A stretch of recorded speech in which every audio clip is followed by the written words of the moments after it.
రీసెంట్‌గా కొన్ని సాంగ్స్ కనుక మనం చూస్తే, ఒకప్పుడు సాంగ్స్ కొరియోగ్రఫీ విధానం వేరే ఉండేది. యెస్. ఎక్స్‌ప్రెషన్ వేరే ఉండేది. ఇప్పుడు వేరేగా ఉంది. అవును. ప్రముఖంగా చెప్పుకుంటే హుక్ స్టెప్ కల్చర్.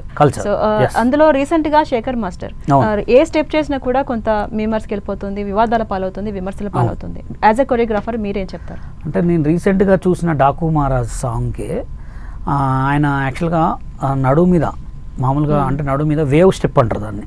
ఈ వేవ్ అంటారు అనమాట. వేవ్ ఆ వేవ్ ఏంటంటే అసలు ఆ సాంగుకు దానికి సంబంధం లేదనమాట.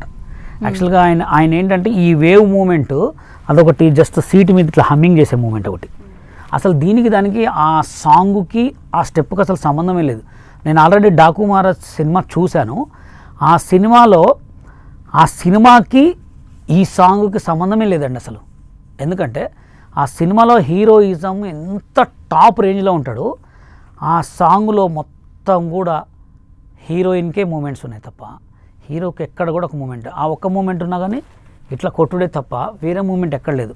దాని తర్వాత ఒక నడుము మీద టమ్మీ మీద చేయబెట్టి అట్లా వేవ్ చేసే స్టెప్ తప్ప. నేను యాక్చువల్గా సాంగ్ రిలీజ్ అయిన తర్వాత ఇది ఏంది ఇంత ట్రోల్ అవుతుందని చెప్పి చూసిన తర్వాత చాలామందికి ఇంటర్వ్యూలో ఏమని చెప్పారంటే లేదండి ఈ సాంగ్ ఈ స్టెప్స్ రెండు ఇట్లున్నాయేమో, ఫుల్ సాంగ్ చూసిన తర్వాత బాగుంటుంది అనుకున్నాను. కానీ నాకు ఆ సాంగ్లో ఎక్కువ శాతం బ్యాక్గ్రౌండ్ డాన్సర్లు, ఆ కెమెరా వర్క్, ఆ హీరోయిన్, ఆ సాంగ్ తప్ప దాంట్లో ఏం డ్యాన్స్ లేదు. ఓన్లీ ఇది ఒకటే. అండ్ ఆ సాంగ్ చాలా డెప్త్. ఒక సింహం అంటే చిన్నోడే వేటకొచ్చాడే ఆ సాంగ్లో ఎలా ఉంటుంది అంటే సాంగ్లో హీరోయిజం చూపెట్టలేదు. అంటే ఐటమ్ సాంగ్ అయినా సరే ఒకప్పుడు చాలా ఎఫెక్టివ్గా ఉండేవి. ఆ ఐటమ్ సాంగ్ వల్ల హిట్ అయిపోయిన సందర్భాలు కూడా ఉన్నాయి. అయితే ఒక ఫేమస్ హీరో ఆయన ఎమ్మెల్యేగా ఉన్నారు, ఎప్పటి నుంచో ఒక ఫ్యాన్ బేస్ ఉంది.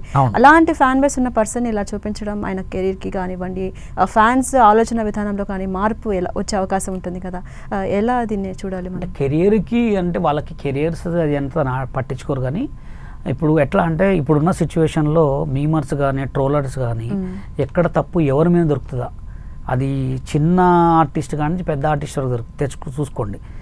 ఎక్కడ ఏ చిన్న మిస్టేక్ దొరుకుతుందా ఆ మిస్టేక్ని దిబిడి మొత్తం యాడ్గాడికి రుద్ది పడేయాలని ఎదురు చూస్తుంటారు అనమాట ట్రోలర్స్ కానీ మీమర్స్ కానీ. అప్డేట్ అయిపోయింది కాబట్టి.